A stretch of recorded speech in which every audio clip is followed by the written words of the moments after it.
Well, hello again, Solis family. Greg Solis here for our market update. First of all, I just want to say I hope you all had a great Thanksgiving. I got to say, Thanksgiving is probably one of my favorite holidays simply because it represents one of our core values.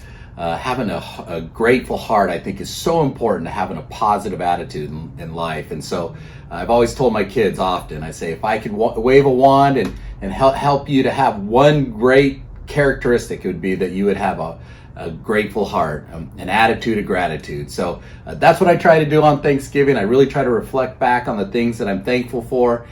So hopefully you were able to do that as well with your family. And as we go into 2022, I hope you go into 2022 with a grateful heart.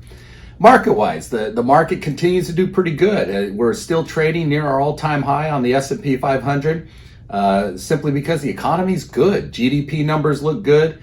We saw those numbers come out last week, and the GDP revised for third quarter at 2.1%.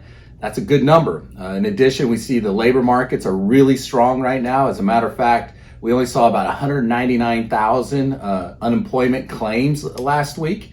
That's really good. So we do have tight labor markets. We got a strong economy, but that does create potential inflation. As you know, that's been a concern of mine for a while. We saw the PCE number come out last week, which is a measure of inflation, and it was up at about 5%. So that's still a real concern. Tight labor markets, we saw supply chain issues, and we got a lot of demand out there, a lot of cash sitting on the sidelines that's being spent, and that's potentially creating a supply shortage. And so we need to watch that very carefully as we move forward. In addition to that, the Fed is talking about the tapering on the quantitative easing. Good news is Jerome Powell got initiated for another 4 years, so he'll be around. The market did like that. That's good news. He's done a good job there as the chairman of the Fed.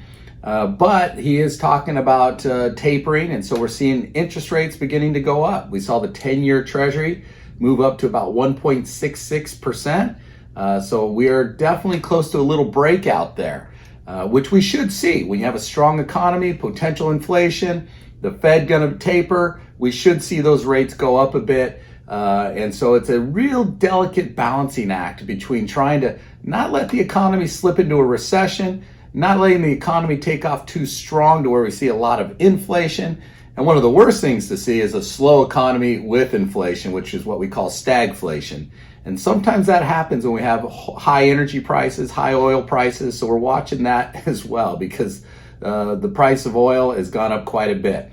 So with that, it's going to be a delicate time, but yet we are still optimistic. We think 2022 could be a great year, but there's a lot of headwinds that we're keeping an eye on, and we expect some volatility. As you hear me say often, the price of admission in the stock market is volatility.